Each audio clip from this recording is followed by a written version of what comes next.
Brother good morning. Good morning sister. ஓம் சாந்தி. ஓம் சாந்தி. பிஸியா இருக்கீங்களா? டபுள் குசியா இருக்கேன் சிஸ்டர். Very good. இன்னைக்கு நான் வரதானம் சொல்லியிருக்காரப்பா, நான்கிற உணர்வையே மறந்துடணும் நீங்க அப்படின்னு சொல்லியிருக்காரு. அதுக்கு எல்லாரையும் முன்வைக்கக்கூடிய உங்களுக்கு அந்த ஒரு பாவனை இருக்கணும்.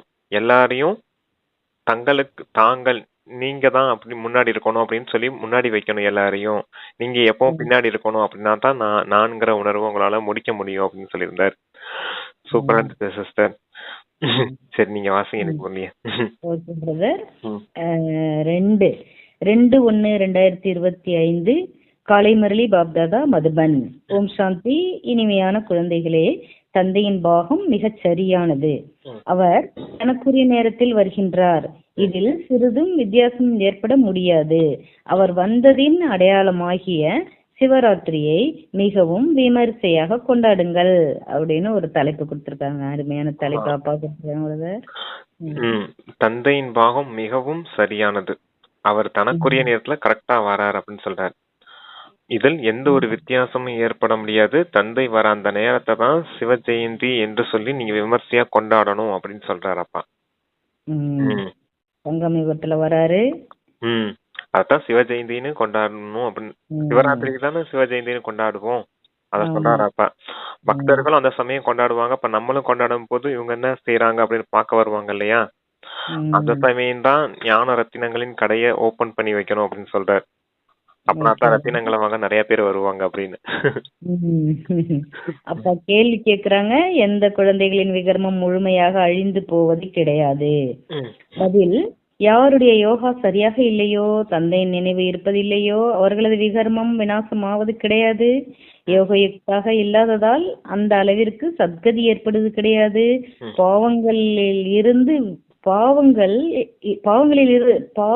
இருந்து விடுகின்றன.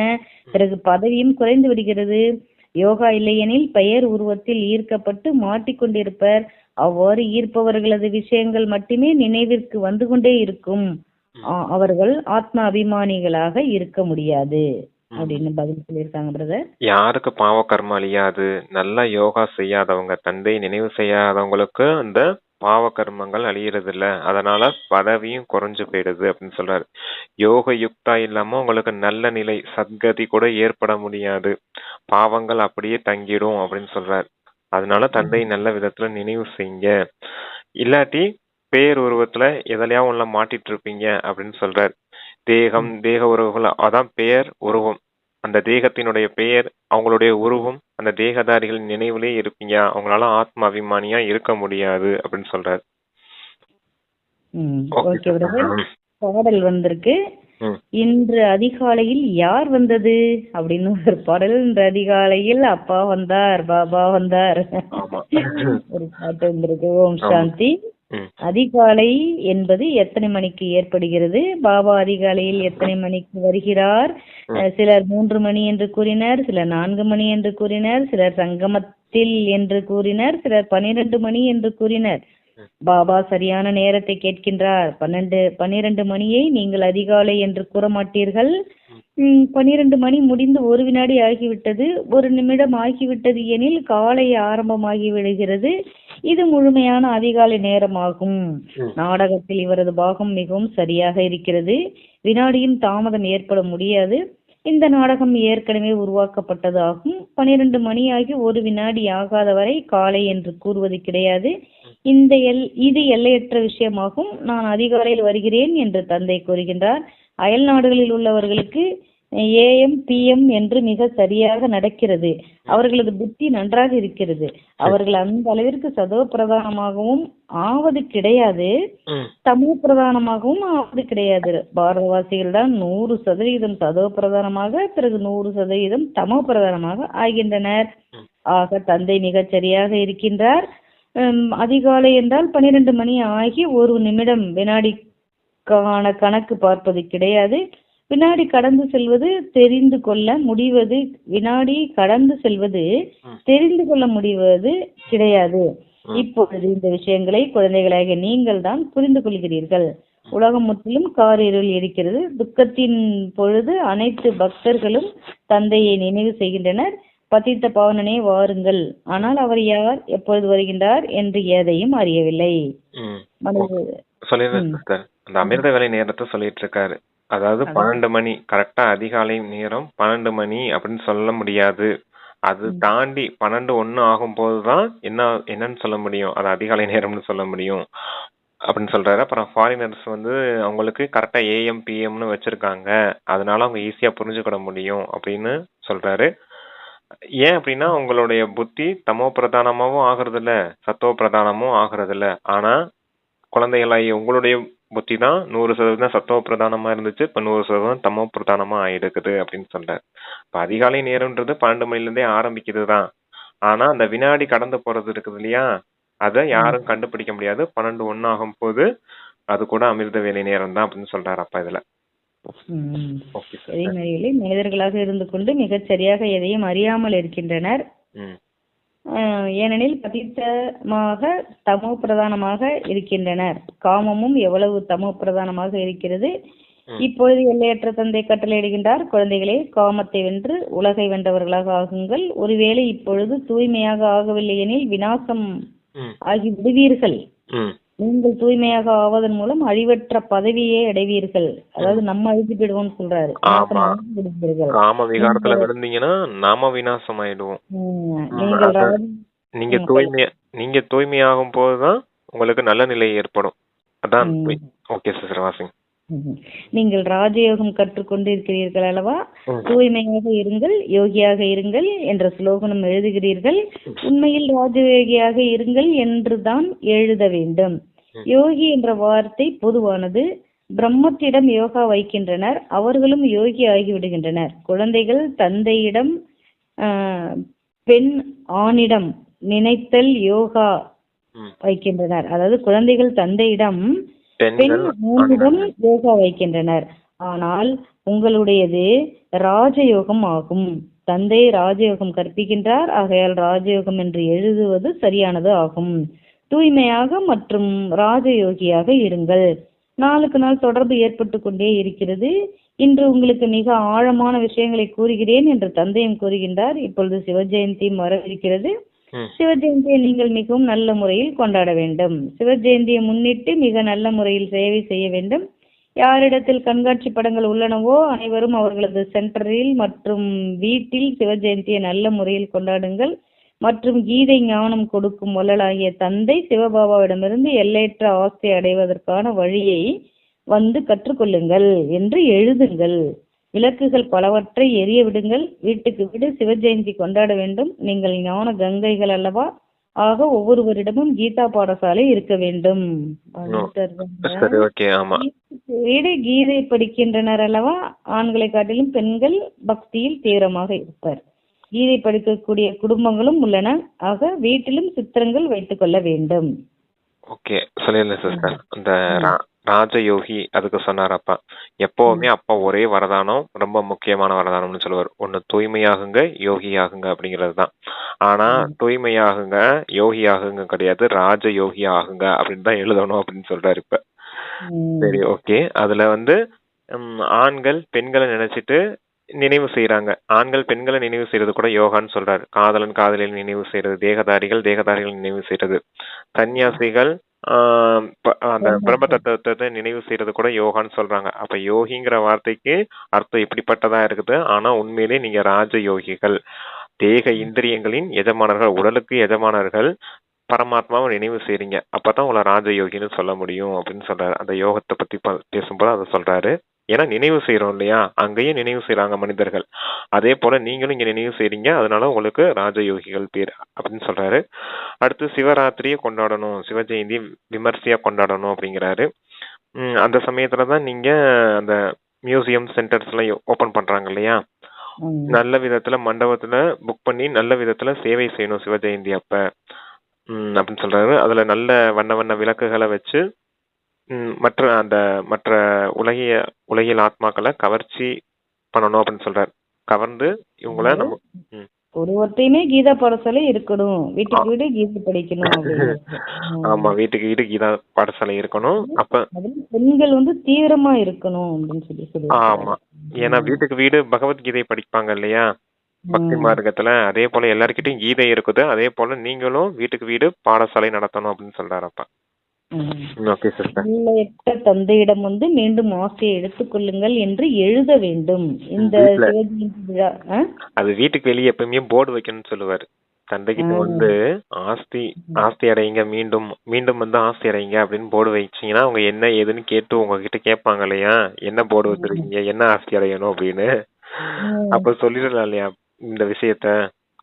பரமாத்மா வந்திருக்காரு, நீங்க ஆத்மான்னு புரிஞ்சுக்கோங்க, உங்களுடைய பாவ கர்மங்களை அழிங்க, அப்ப அவங்க வருஷத்துல இருந்து உங்களுக்கு ஆஸ்தி கிடைக்கும் அப்படின்னு சொல்லுவாரு. பின்னாடி பாருங்க, தெரியும் உங்களுக்கு.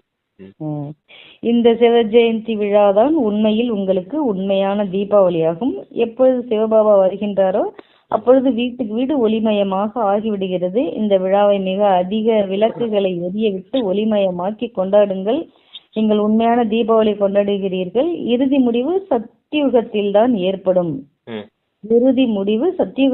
ஏற்படும். அங்கு வீட்டுக்கு வீடு ஒளிமயமாக இருக்கும்.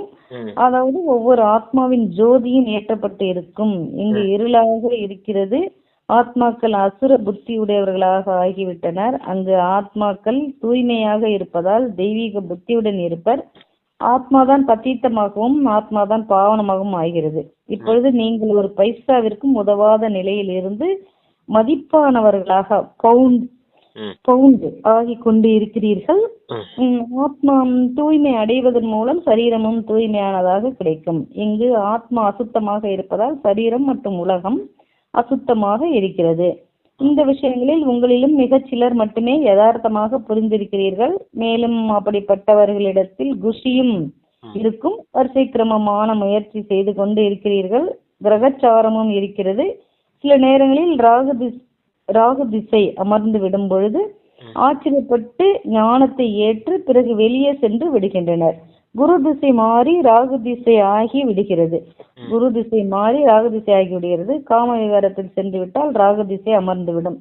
குத்துச்சண்டை மல்யுத்தம் இருக்கிறது அல்லவா? தாய்மார்களாகிய நீங்கள் பார்த்திருக்க மாட்டீர்கள். ஏனெனில் தாய்மார்கள் வீட்டை பாதுகாப்பவர்கள் ஆவர்.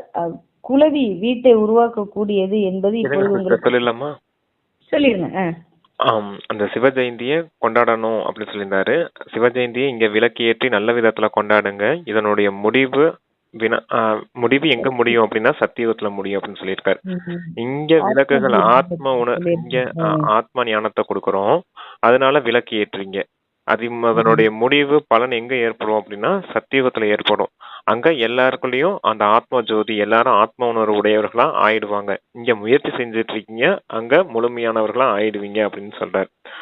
அதான் அங்க சொல்லியிருந்தாங்க. ரெண்டாவது, இந்த காம விகாரத்துல விழுந்தீங்கன்னா தந்தையின் கையை விட்டுட்டு போயிடுவீங்க அப்படின்னு சொல்லியிருக்காரு.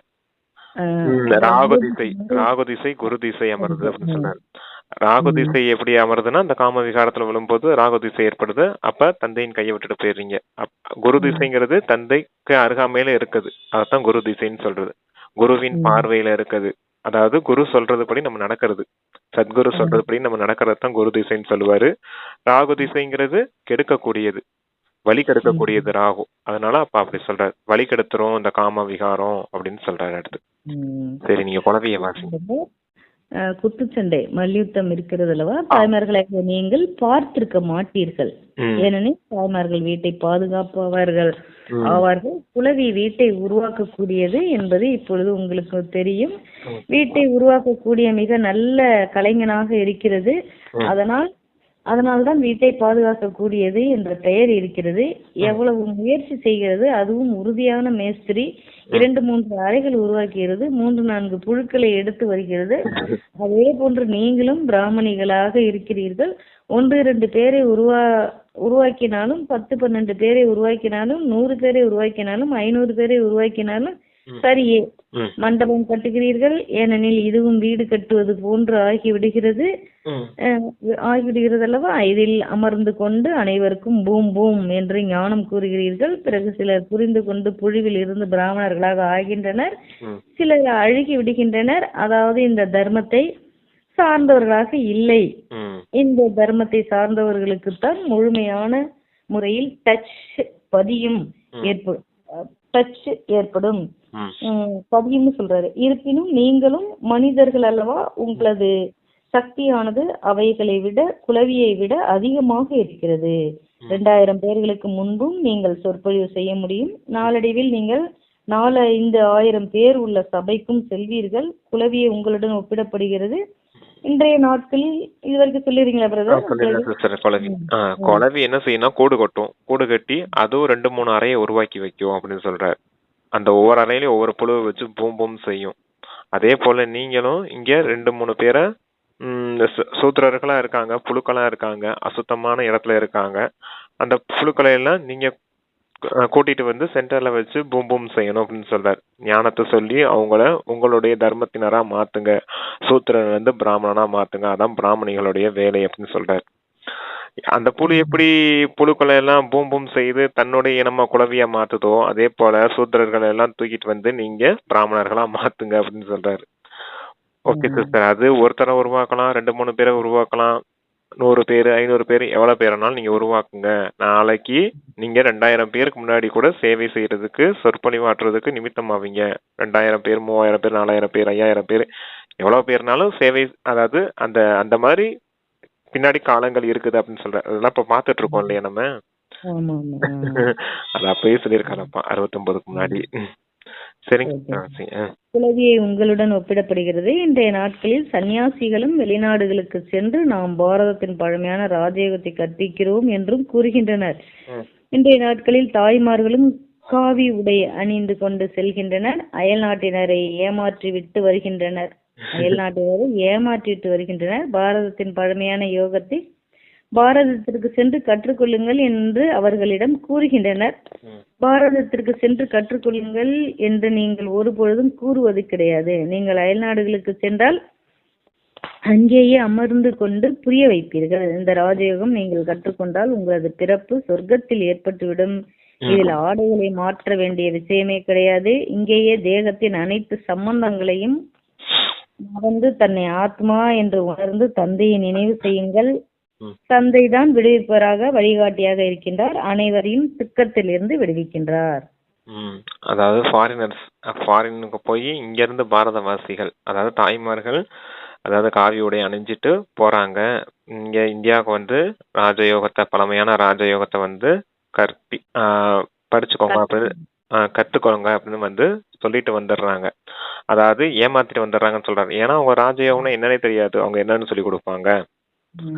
அதுதான். ஆனா நீங்க போறீங்க ஃபாரின்ஸ்க்கு போனீங்கன்னா அங்கேயே அமர்ந்து இந்த ராஜயோகத்தை சொல்லி கொடுத்துட்டு வந்துடுறீங்க. அனைத்து தேக தர்மங்களையும் மறந்து உங்களை ஆத்மானு புரிஞ்சுக்கிட்டு தந்தையை நினைவு செய்தீங்கன்னா சொர்க்கத்துக்கு அதிபதி ஆயிடுவீங்க. இங்க ஆடை மாற்ற வேண்டிய விஷயம்லாம் கிடையாது அப்படின்னு சொல்றேன். ஆனா இதாது நிமித்தம் பண்ணாங்க இல்லையா ஃபாரின் சேவைக்கெல்லாம். இப்ப எல்லாரும் சேவை செய்யறாங்க. இருந்தாலும் 140 கண்ட்ரீஸ்க்கு நம்ம போய் சேவை செய்திருக்கோம் இல்லையா. அங்கேயே சென்டர்ஸ் இருக்குது இல்லையா. அதுக்காக பாபா உதாரணமா சொல்றாரு. தந்தை தான் விடுவிப்பவராகவும் இருக்காரு, துக்கத்தை நீக்கி சுகம் கொடுக்கக்கூடியவராகவும் இருக்காரு, அதாவது லிபரேட்டராகவும் இருக்காரு, வழிகாட்டியாவும் இருக்காரு அப்படின்னு சொல்றாரு சிஸ்டர். இப்பொழுது நீங்கள் சதோ பிரதானமாக ஆக வேண்டும். நீங்கள் முதலில் தங்க யுகத்தில் இருந்தீர்கள், இப்பொழுது இரும்பு யுகத்தில் இருக்கிறீர்கள். முழு உலகமும் அனைத்து தர்மத்தினரும் இரும்பு யுகத்தில் இருக்கின்றனர். முழு உலகமும் அனைத்து தர்மத்தினரும் இரும்பு யுகத்தில் இருக்கின்றனர். எந்த தர்மத்தினரை சந்தித்தாலும் அவர்களிடம் கூறுங்கள், தன்னை ஆத்மா என்று புரிந்து கொண்டு என்னை நினைவு செய்தால் நீங்கள் பாவனமாகி விடுவீர்கள். பிறகு நான் என் கூடவே அழைத்து செல்வேன் என்று தந்தை கூறுகிறார். இந்த அளவிற்கு கூறினால் போதும், அதிகம் வேண்டாம். தந்தை கூறுகின்றார், அதாவது என் கூடவே அழைத்து செல்வேன் என்று தந்தை கூறுகின்றார். இந்த அளவிற்கு கூறினால் போதும், அதிகம் வேண்டாம். இது மிகவும் எளிது. வீட்டுக்கு வீடு செய்தி கொடுத்ததாக உங்களது சாஸ்திரங்களிலும் இருக்கிறது. யாராவது ஒருவர் இருந்து விட்டாலும் அவர் புகார் கொடுத்து விடுவார். எனக்கு யாரும் கூறவில்லை, தந்தை வந்திருக்கின்றார் எனில் முழுவதுமாக முரசு கொட்ட வேண்டும். ஒரு நாள் அனைவருக்கும் தெரிந்துவிடும், சாந்திதாமும் சுகதாமத்தின் ஆஸ்தி கொடுப்பதற்காக தந்தை வந்திருக்கிறார். தெய்வீக தர்மம் இருந்த பொழுது வேறு எந்த தர்மமும் கிடையாது. அனைவரும் சாந்தி தாமத்தில் இருந்தனர். இப்படிப்பட்ட சிந்தனைகள் வர வேண்டும். ஸ்லோகன் உருவாக்க வேண்டும். தந்தை கூறுகின்றார், தேக சகிதமாக அனைத்து சம்பந்தங்களையும் விட்டு விடுங்கள். தன்னை ஆத்மா என்று உணர்ந்து தந்தையாகிய என்னை நினைவு செய்தால் ஆத்மா தூய்மையாகிவிடும். இப்பொழுது ஆத்மாக்கள் அசுத்தமாக இருக்கின்றன. இப்பொழுது அனைவரையும் தூய்மையாக்கி தந்தை வழிகாட்டியாக இருந்து திரும்பி அழைத்து செல்வார். ம். அனைவரும் அவர்களது பிரிவிற்கு சென்று விடுவர். பிறகு தெய்வீக தர்மத்தினர் வரிசை கிரமமாக வருவர். ம். எவ்வளவு எளிதானது. அதாவது தந்தை வந்திருக்காருங்க செய்தி எப்பவே நம்ம எல்லாத்தையும் சொல்லணுமா, பின்னாடி நம்மள கேட்பாங்களாம், வந்திருக்காருன்னு ஏன் எனக்கு சொல்லல சொல்லலன்னு நம்ம அப்படின்னு. கேட்பாங்க. ஆமா. நம்ம அடிக்க கூட வருவாங்க அப்படின்னு சொல்லி ஆமா. ஓகே. அதான் தங்க யுகமா இருந்துச்சு ஃபர்ஸ்ட் ஆரம்பத்துல. இப்ப இது இரும்பு யுகமா மாறி இருக்குது. இப்ப இரும்பு யுகத்துல மறுபடியும் தங்க யுகத்துக்கு நீங்க போகணும், இதுதான் டிராமா அப்படின்னு சொல்றாரு. அப்ப உங்களை இரும்பு யுகத்துல இருந்து, இரும்பு புத்தியில இருந்து தங்க புத்தி உடையவரா மாத்துறதுக்கு தந்தை வந்திருக்காரு அப்படின்ற செய்தியை எல்லாருக்கும் போய் சொல்லுங்க அப்படின்னு சொல்றாரு. அந்த செய்தியே சொல்லல அப்படின்னா இறுதி நேரத்துல அவங்க உங்ககிட்ட புகார் செய்வாங்க. எங்களுக்கெல்லாம் தந்தை வந்திருக்காருன்னு யாருமே சொல்லலையே, எங்களை இந்த கீழான நிலையில இருந்து உயர்ந்த நிலைக்கு அழைச்சிட்டு போறதுக்காக பாபா வந்திருக்காருன்னு யாருமே சொல்லலையே அப்படின்னு சொல்லிடுவாங்க அப்படிங்கிறாரு. சரிங்க சிஸ்டர், அடுத்து லாஸ்ட் என்னமோ சொன்னாரு. அனைவரையும் அசுத்தமாக்கி அனைத்து தேக தர்மங்களையும் மறந்து தந்தை ஒருவனாகிய என்னை நினைவு செய்யுங்க அப்படின்னு சொல்லியிருந்தார். நினைவு செய்தீங்கன்னா தான் நீங்க தூய்மையாவீங்க, அப்பதான் உங்களுக்கு ராஜ்யம் கிடைக்கும் அப்படின்னு சொல்லியிருந்தார். Okay sister. அனைவரும் அவர்களது பிரிவுக்கு சென்று விடுவார். ஆமா, வரிசை. ஆமா, இங்க இருந்து போறப்ப சாந்தி தாமத்துக்கு போயிருவோம் நம்ம எல்லாரும். ஆனா வரிசை கிரமமா சுகதாமத்துல இறங்கி வருவோம் அப்படின்னு சொன்னாரு. மற்ற தர்மத்தினர் எல்லாருமே, அதாவது ஞானம் எடுக்காதவங்க எல்லாருமே அங்க சாந்தி தாமத்திலே அமர்ந்துருவாங்க அப்படின்னு சொல்றாரு. நீங்க தான் ஜீவன் முக்திக்கு போவீங்க, அவங்களாம் முக்திக்கு தான் போவாங்க அப்படின்னு சொல்றாரு. ஞானம் எடுக்காதவங்க, தூய்மையாகாதவங்க, தண்டனை அடைஞ்சு தூய்மையாகிறவங்களாம் எப்படி போவாங்க? சாந்தி தாமத்துல இருந்துருவாங்க. மீண்டும் உங்க துவாபர யுகத்துல பாட்டு பண்றதுக்கு தான் அவங்க நிமித்தமா இருப்பாங்க. அப்ப துவாபர யுகத்துல தான் வருவாங்க. நீங்க தான் சத்தியுக திரேதாயுகத்துல வாழ்றதுக்கு தகுதியுடையவரா ஆகுறீங்க அப்படின்னு சொல்றாரு. அதாவது தங்க புத்தி உடையவரா ஆகுறீங்கன்னு சொன்னார் இல்லையா, அதுக்கு சொல்றாரு. சரிங்க சிஸ்டர். அதாவது முக்தி பாபா கூட போகும்போது எல்லாரும் ஒன்னா போறோம், கொண்டோட கைலாசங்கிற மாதிரி போறோம். அந்தந்த ஆத்மாக்கள் அந்தந்த ஸ்லாட்ல போய் அவங்கவுங்க உட்கார்ந்துருவாங்க. பிறகு வரிசை கிரமமா தான் இறங்கி வருவாங்க. இப்படி வருவாங்கிறத இங்க நமக்கு புரிய வைக்கிறாங்க அப்பா. சென்று விடுவார். பிறகு தெய்வீக தர்மத்தின ஒரு சீக்கிரமாக வருவார். எவ்வளவு எளிதானது. இது புத்தியில் தாரணை ஏற்பட வேண்டும். யார் சேவை செய்கின்றார்களோ அவர்கள் மறைந்திருக்க முடியாது. தீமை செய்பவர்களும் டிஸ்சர்வீஸ் மறைந்திருக்க முடியாது. சேவை செய்பவர்களைத்தான் அழைக்கின்றனர். யாரால் சிறிதும் ஞானம் கூற முடியாதோ அவர்களை அழைக்க மாட்டார்கள். அவர்கள் மேலும் பெயரை கெடுத்து விடுவர். இவ்வாறு பிரம்ம குமாரிகள் இருப்பார்களா என்ன என்று கேட்பர். முழுமையான பதிலளிப்பது கிடையாது. ஆக பெயர் கெட்டு விடுகிறது அல்லவா. சிவபாபாவின் பெயரை கெடுப்பவர் உயர்ந்த பதவி அடைய முடியாது. இங்கும் பாருங்கள், சிலர் கோடீஸ்வரர்களாக இருக்கின்றனர், சிலர் லட்சாதிபதிகளாக இருக்கின்றனர், சிலர் பசியால் இறந்து கொண்டிருப்பதையும் பார்க்கிறீர்கள். இவ்வாறு யாசிப்பவர்களும் இளவரசர்களாக ஆவார்கள். இப்பொழுது குழந்தைகளாகிய நீங்கள் மட்டுமே அறிவீர்கள். சொர்க்கத்தின் இளவரசரான ஸ்ரீகிருஷ்ணர் பிறகு யாசிப்பவராக ஆகின்றார். பிறகு மீண்டும் யாசிப்பதிலிருந்து இளவரசராக ஆவார். இவர் யாசிப்பவராக இருந்தார் அல்லவா, சிறிது அதிகமாகவே சம்பாதித்தார். அதுவும் குழந்தைகளாகிய உங்களுக்குத்தான். இல்லையெனில் உங்களுக்கு எப்படி பாலனை கொடுக்க முடியும்? இந்த விஷயங்கள் அனைத்தும் சாஸ்திரங்களில் கிடையாது. சிவபாபா வந்துதான் கூறுகின்றார். உண்மையில் இவர் கிராமத்து சிறுவனாக இருந்தார். பெயர் ஸ்ரீகிருஷ்ணன் கிடையாது. இது ஆத்மாவின் விஷயமாகும். அதனால்தான் மனிதர்கள் குழப்பமடைந்து விட்டனர். ஆக சிவ ஜெயந்தி என்று ஒவ்வொருவரும் வீட்டுக்கு வீடு சித்திரங்களின் மூலம் சேவை செய்ய வேண்டும் என்று பாபா புரிய வைக்கின்றார்.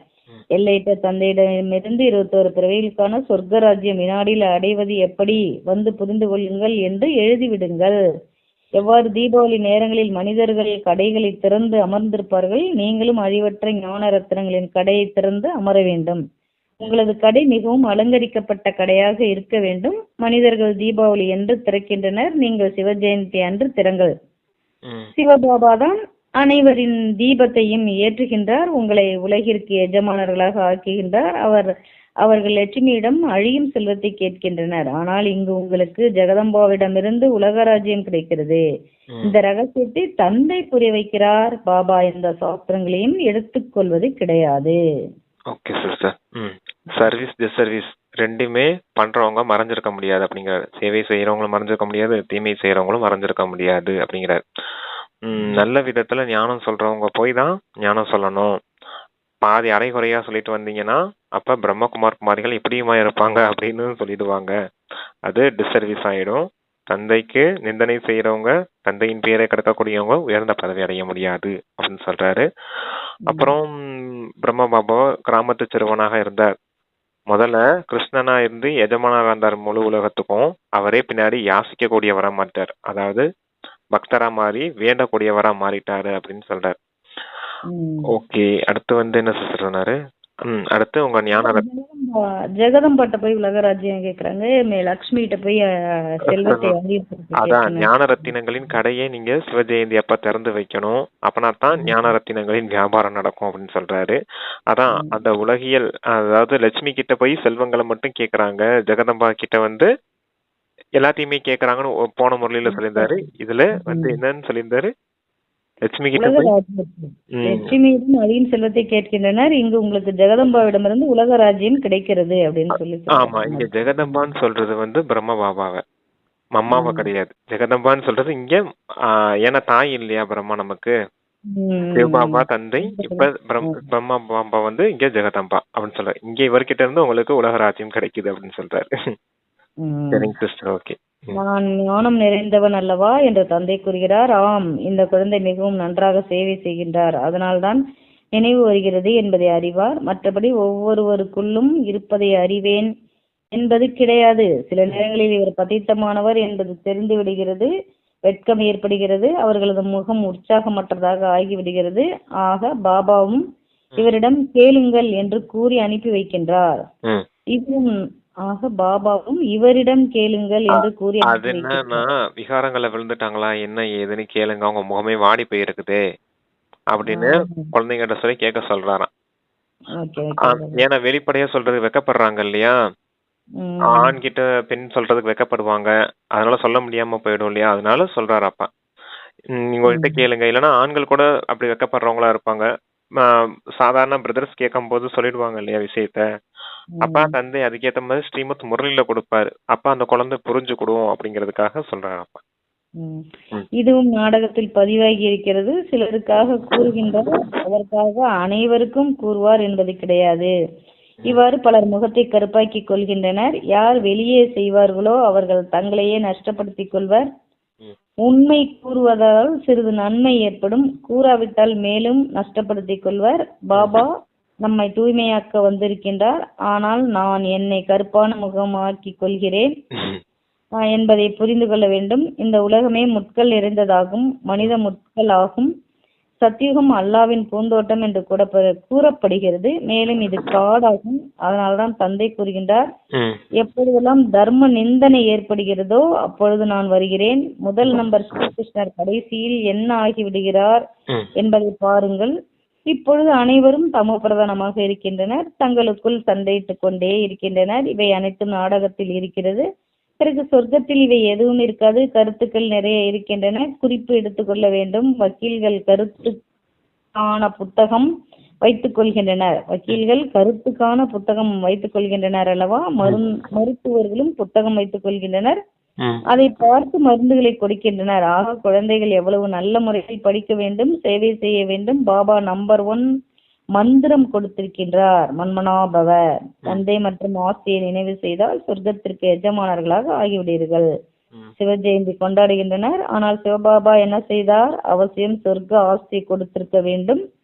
கொடுத்து 5000 ஆண்டு காலம் ஆகி இருக்கிறது. சொர்க்கத்திலிருந்து நரகம், நரகத்திலிருந்து சொர்க்கமாக ஆகும். ஓகே சிஸ்டர், அது எப்படி டாக்டர்ஸ் வந்து மருந்து எழுதி கொடுக்கும் போது படிச்சுட்டு இருக்க மாட்டாங்க, டக்குன்னு ஞாபகம் வந்துடும் இல்லையா, நோயாளிக்கு பார்த்தோன்னே இந்த மருந்து கொடுத்தா உங்களுக்கு சரியாகும் அப்படின்னு. அதே போல வக்கீலும் வாதாடும் போது லா பாயிண்ட்ஸ் எல்லாம் எடுத்து வச்சிருப்பாங்க, அவங்களுக்கு ஞாபகம் இருக்குது போது டக்குன்னு அந்த கேள்வி வரும்போது ஆன்சர் பண்ணிடுவாங்க. அது போல ஞானம் பாயிண்ட்ஸை நீங்க ரெடியா வச்சிருக்கணும், தாரணை செஞ்சு. அதான் சொல்றாரு அப்பா, தாரணை செய்து வச்சிருக்கணும். அப்பதான் மற்றவர்களுக்கு அந்த ஞானத்தை சொல்லும் போது அவங்களுக்கு உடனே அம்பு தைக்கும், தாரணை ஆகும், வழியாவாங்க, தந்தை கிட்ட அர்ப்பணம் ஆவாங்க இல்லையா, பிராமணர்கள் ஆவாங்க இல்லையா, சூத்திரன்ல இருந்து பிராமணர் ஆவாங்க இல்லையா, அதுக்காக அப்பா சொல்றாரு சிஸ்டர். அதுக்கு முன்னாடி என்ன சிஸ்டர் சொல்லியிருந்தாரு? அதுக்கு முன்னாடி புத்தகம் தங்களுக்குள் எப்பொழுது தர்மத்தின் நிந்தனை ஏற்படுகிறதோ அப்போதுதான் நான் என்னை கருப்பான முகம் ஆக்கிக் கொள்கிறேன். அடுத்து சிஸ்டர் கீழே சிறிது நன்மை ஏற்படும், கூறாவிட்டால் மேலும் நஷ்டப்படுத்திக் கொள்வர். நம்மை தூய்மையாக்க வருகிறார், கருப்பான முகம் ஆக்கிக் கொள்கிறேன் என்பதை புரிந்து கொள்ள வேண்டும். இந்த உலகமே முட்கள் நிறைந்த காடு. அதுதான் சிஸ்டர். பூந்தோட்டம். அதான் தோட்டக்காரனுடைய சம்பந்தம். தந்தை நம்மள முள்ளிலிருந்து மலராக்கக்கூடியவர். அதான் பபுல்நாத்னு சொல்லி வச்சிருக்காங்க பக்தி மார்க்கத்திலேயே. முள் நிறைந்த காடுங்கிறது விகாரங்களின் முள். 5 விகாரங்களுக்கு உட்பட்டு எந்த காரியம் செய்தாலும் முள்ளு போல அடுத்தவங்கள காயப்படுத்துறது மாதிரி. அதான் எல்லாரையும் முள்ளு போல காயப்படுத்திட்டு இருந்தீங்க, இப்ப எல்லாரையும் மகிழ்விக்கக்கூடிய மலரா மாத்த வந்திருக்கேன் அப்படின்னு சொல்றாரு. அதான் முள்ளில இருந்து மலரா மாத்த வந்திருக்கேன், இது முள்காடா இருக்குது, அப்பா அல்லாவின் பூந்தோட்டமா ஆக்குறேன் அப்படின்னு சொல்றாரு. கலியுகத்தை சத்தியோகமா மாத்துறாரு இல்லையா, அந்த விஷயத்த அப்படி சொல்லி புரிய வைக்கிறாரு சிஸ்டர். சரி, ஓகே சிஸ்டர். 5000 வருஷத்துல சொர்க்கத்திலிருந்து நரகம், நரகத்திலிருந்து சொர்க்கம், இதையும் எனக்கு புரிய வைக்கிறாரு. இதுல ஒரு பாயிண்ட் சொல்லியிருந்தாரு சிஸ்டர். பிரம்ம பாபா நிறைய சேர்த்து வச்சிருந்தாரு இல்லையா. முதல்ல கிருஷ்ணரா இருந்தாரு, அதாவது கிருஷ்ணரா முழு உலகத்துக்கு எஜமானரா ஆனாரு. பிரம்மா கடைசியில வேண்டக்கூடியவரா மாறிட்டாரு இல்லையா, அதாவது ஏழையா மாறிட்டாரு. இருந்தாலும் கொஞ்சம் செல்வத்தை சேமிச்சு வச்சாரு. எதுக்காக சேமிச்சு வச்சு? ஏகியத்துக்கு, அதான் குழந்தைகளாகி உங்களுக்காக தான் கொடுக்கறதுக்காக சேமிச்சு வச்சேன் அப்படின்னு சொல்றாரு. சரி, தந்தை புரிய வைக்கின்றார். குழந்தைகளே, யோக யுக்தாகின்ற பொழுது உங்களுக்கு ஒவ்வொரு விஷயமும் நல்ல முறையில் புரிந்து கொள்ள முடியும். ஆனால் யோகா சரியாக இல்லை, தந்தையின் நினைவு இல்லை எனில் எதுவும் புரிந்து கொள்ள முடியாது. விகர்மமும் விநாசம் ஆகாது. யோக யுக்த ஆகாமல் உயர்ந்த சக்தியும் உயர்ந்த சத்கதியும் ஏற்படுவது கிடையாது. பாவங்கள் இருந்து விடுகிறது, பாவங்கள் இருந்து விடுகிறது, தங்கி விடுகிறது, அழியாம அப்படி நின்னுக்குதான். அத சொல்றாரு. பிறகு பதவியும் குறைந்து விடுகிறது. பலருக்கு யோகா முற்றிலும் இருப்பதே கிடையாது. பெயர் உருவத்தில் மாட்டிக்கொண்டு இருக்கின்றனர். அவர்களது நினைவே வந்து கொண்டிருந்தால் விகர்மம் எப்படி அழியும்? தந்தை கூறுகின்றார், ஆத்மா அபிமானியாக ஆகுங்கள், நல்லது அப்படின்னு முரளி நிறைப்படி இருக்காரு. அது கேள்வி பதில வந்து சிஸ்டர் அத சொல்றாரு. ஆமா, யோகியா இருங்க, யோகியா இருந்தாதான் பாவ கர்மங்கள் அழியும் அப்படின்னு சொல்றாரு. யோக யுக்தா இருக்கணும், அப்புறம் தான் புத்தியில அப்பா கொடுக்கக்கூடிய ஞானம் தங்கும் அப்படின்னு சொல்றாரு. அப்பா நீங்க ஞானம் கொடுத்துட்டாரு, ஆத்மான்னு உணருங்க, பரமாத்மாவை நினைவு செய்யுங்க அப்படின்னு. அதை நம்ம பிராக்டிக்கல் அப்ளை பண்ணும் போதானே தெரியும் நமக்கு. உண்மையிலேயே நம்ம ஆத்மா தான், நம்மளுடைய தந்தை பரமாத்மா தான் எப்ப நல்ல ஆழமா பதியும் அப்படின்னா யோகா செய்யும் போதுதான் பதியும். வெறும் ஞானத்தை மட்டும் கேட்டுட்டே இருந்தோம்னா பதியாது. அதனாலதான் யோக யுக்தா இருங்க, சுத்தி இருக்கவங்க எல்லாம் சகோதர ஆத்மாக்கள்னு புரிஞ்சுக்கோங்க அப்படின்னு சொல்லும் போது யோகா பண்ணும் போது நினைவு வரும் இல்லையா. அப்பா என்னென்ன முறையில சொன்னாரு அதெல்லாம் நினைவு சிந்தனை செஞ்சு பார்க்கும் போதுதான், சிந்தனையும் செய்யணும் ஒரு பக்கம், புத்தி ஒரு பக்கம் சிந்தனையும் செய்யணும், முறையில என்ன விஷயம் சொன்னாருன்னு அதை அப்படியே பிராக்டிக்கலா அனுபவம் பண்ணி பார்க்கணும். இப்படித்தான் உண்மையான விஷயங்கள் இருக்குது அப்படின்னும் போதும் புத்தியில அதெல்லாம் பதியும் அப்படின்னு சொல்றாரு. அப்ப இந்த மாதிரி விஷயங்கள் உங்களுக்குள்ள ஓடல அப்படின்னா பேர் உருவத்துல மாட்டிட்டு இருப்பீங்க அப்படின்னு சொல்றாரு. ஆத்மா பரமாத்மா சகோதர ஆத்மா இப்படி பார்க்காம இருந்தீங்கன்னா மற்ற தேகதாரிகளின் பெயர், இவங்க இன்னார், இவங்களுக்குன்னு ஒரு பேர் வச்சிருப்பாங்க இல்லையா, ஒவ்வொரு தேகத்துக்கு பேர் வச்சிருக்கோம், அந்த பேரோ அவங்களுடைய உருவம் அவங்களுடைய முகம் ஞாபகம் வந்துட்டு இருக்கும். ஆத்மா புள்ளி பரமாத்மா புள்ளி அப்படிங்கிற அந்த ஞாபகம் இருக்காது. நம்ம தேவதை மூர்த்தி பிராமணன் பரிசுத்தா இப்படி வந்திருக்கோம் அப்படின்றதும் தெரியாது. தந்தை சொல்ற எந்த விஷயங்களும் பதியாம போயிடும். அதனாலதான் தந்தை ஆத்மா அபிமானியா ஆகுங்க குழந்தைங்களா அப்படின்னு சொல்றாரு. அப்பனா தான் பாவ கர்ம அழியும், இல்லாட்டினா பாவம் அப்படியே நின்றுடும். அப்ப தண்டனை அடைய வேண்டியது இருக்கும், பதவியும் குறைஞ்சு போயிடும் அப்படின்னு சொல்றாரு. அதுக்குதான் யோகா பண்ணுங்க அப்படின்னு சொல்றாரு. Okay sir. நமஸ்தே சொல்றாங்க. இனிமேல் இனிய தேடி கண்டெடுக்கப்பட்ட செல்ல குழந்தைகளுக்கு தாயின் தந்தையுமான பாப்தாதாவின் அன்பு நினைவுகள் மற்றும் காலை வணக்கம். ஆன்மீக குழந்தைகளுக்கு ஆன்மீக தந்தையின் நமஸ்தே. நமஸ்தே தாரணைக்கு 2 பாயிண்ட்ஸ் கொடுத்துருக்காங்க. அதுல ஃபர்ஸ்ட் பாயிண்ட் சிவ ஜெயந்தியின் பொழுது அழிவற்ற ஞான ரத்தினத்தின் கடை திறந்து சேவை செய்ய வேண்டும். வீட்டுக்கு வீடு ஒளிமயமாக்கி அனைவருக்கும் தந்தையின் அறிமுகம் கொடுக்க வேண்டும். சத்திய தந்தையிடம் 2வது பாயிண்ட், சத்திய தந்தையிடம் சத்தியமானவர்களாக இருக்க வேண்டும். எந்த பாவ காரியமும் செய்துவிட்டு மறைக்க கூடாது. எந்த பாவமும் இருந்து விடாத அளவிற்கு யோக யுக்தாக வேண்டும். யாருடைய பெயர் உருவத்திலும் மாட்டிக்கொள்ள கூடாது அப்படின்னு 2 பாயிண்ட்ஸ் தாரணைக்கு கொடுத்தாங்க. ஞான ரத்தினங்களின் கடையை திறந்து வச்சு வியாபாரம் செய்யணும், வியாபாரி ஆகணும். தந்தை கிட்ட உண்மையானவர்களா இருக்கணும். தந்தை கிட்ட எந்த பொய்யையும் மறைக்க கூடாது, தங்களுடைய குறைகளை எல்லாம் மறைக்க கூடாது. அழிவற்ற சர்ஜன் கிட்ட, அதாவது நோயாளி டாக்டர் கிட்ட எதையும் மறைக்க கூடாது. மறைச்சிங்க அப்படின்னா நோயை பத்தி டாக்டருக்கு தெரியாது, அதுக்கேற்ற மருந்து அவரால் கொடுக்க முடியாது அப்படின்னு சொல்றாரு. இங்க டாக்டருங்கிற சம்பந்தம், அப்பா டாக்டர், நம்ம பேஷண்ட். 5 வேற என்னெல்லாம் வந்தாரு இன்னைக்கு? டாக்டரு, தோட்டக்காரன், அப்புறம் அப்புறம் என்ன, சிவஜெயந்தியை கொண்டாடணும் இல்லையா, நம்மளுடைய பிறந்த நாளை கொண்டாடணும். வியாபாரி. அப்புறம் விக்ரமங்களை விநாசம் செய்யணும். வேற என்ன சொன்னாரு? அப்பா வரதான் இருக்கிறாங்க. நான் என்ற உணர்வை நீக்கக்கூடிய பிரம்மா பாபா சமமா தியாகி ஆகுக சிஸ்டர். அப்புறம் லிபரேட்டர், விடுவிப்பவர், வழிகாட்டி, கைடு.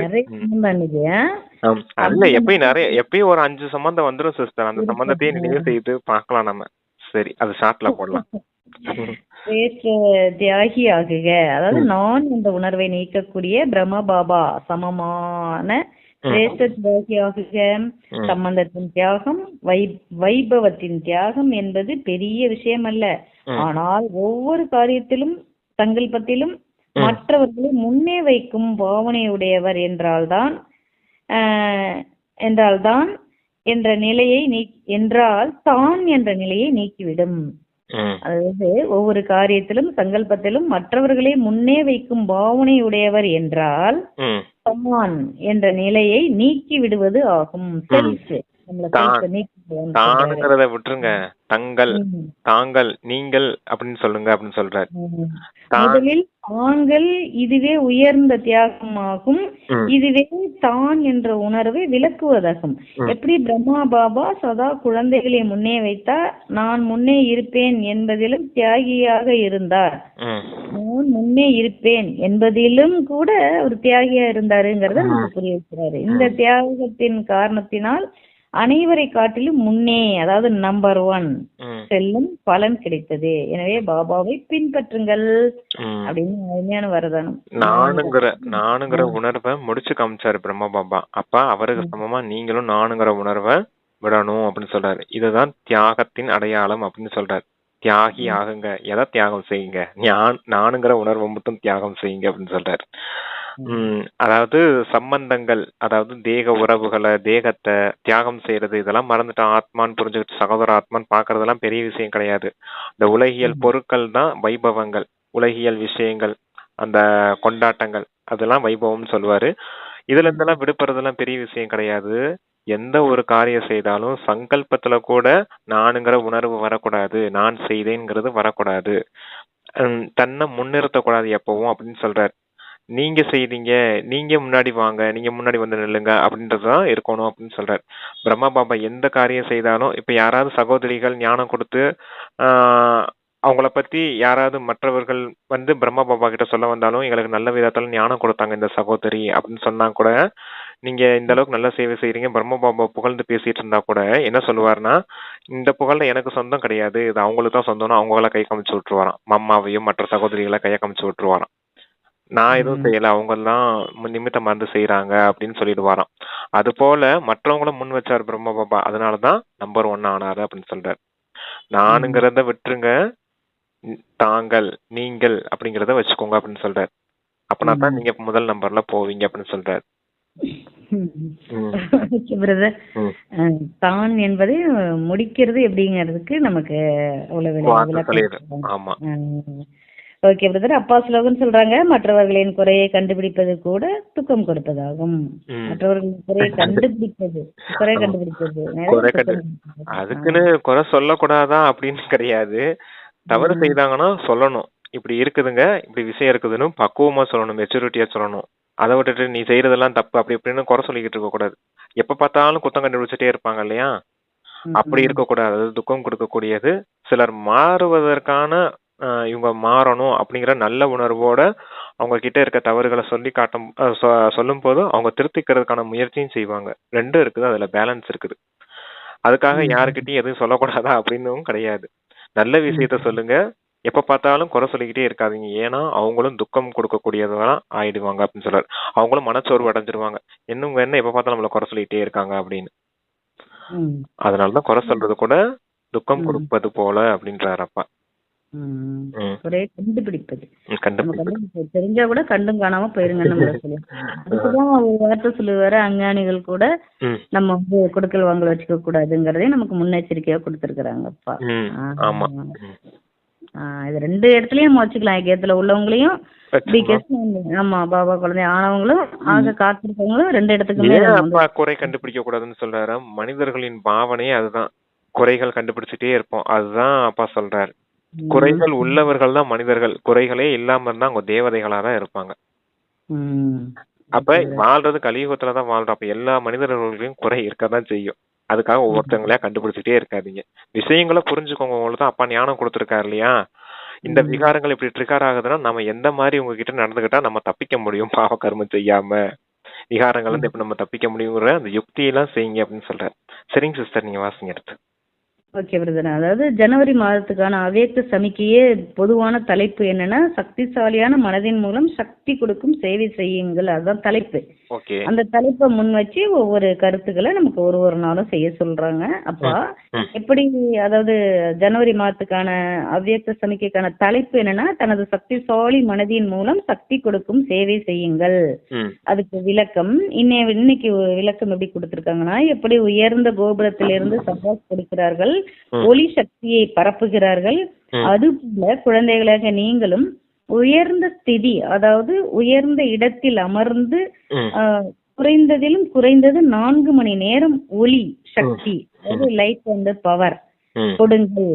சூரியன் மேலே இருக்கும் போதுதான் உலகிற்கு ஒளி தருகிறது. ஆகையால் சாக்கார உலகத்திற்கு சக்தி கொடுப்பதற்காக உயர்ந்த இடத்தில் வீற்றிருப்பவராக ஆகுங்கள் அப்படின்னு ஒரு வரதானம் மாதிரி கொடுத்தாங்க. ஆமா, சூட்சும வதனத்துல போயிடுங்க, அங்க இருந்து இந்த சாக்கார உலகத்துக்கு சக்காஸ் கொடுங்கன்னு சொல்லிருக்காங்க. சூரியன் எப்படி லைட் கொடுக்குது, கூடவே அந்த ஹீட் எனர்ஜியும் கொடுக்குது, அதே போல இந்த முழு உலகத்துக்கும் நீங்களும் லைட் கொடுங்க அப்படின்னு சொல்றாரு. வெளிச்சம் கொடுங்க, அதாவது ஞானம் கிடைக்கட்டும் அப்படின்றத ஆசீர்வாதம் கொடுங்க அப்படின்னு சொல்றாரு. எல்லாருக்கும் சுகம் சாந்தி கிடைக்கட்டும், எல்லாரும் தூய்மை அடையட்டும்ன்ற அந்த ஆசீர்வாதம் கொடுங்க அப்படிங்கிறார். Okay sister.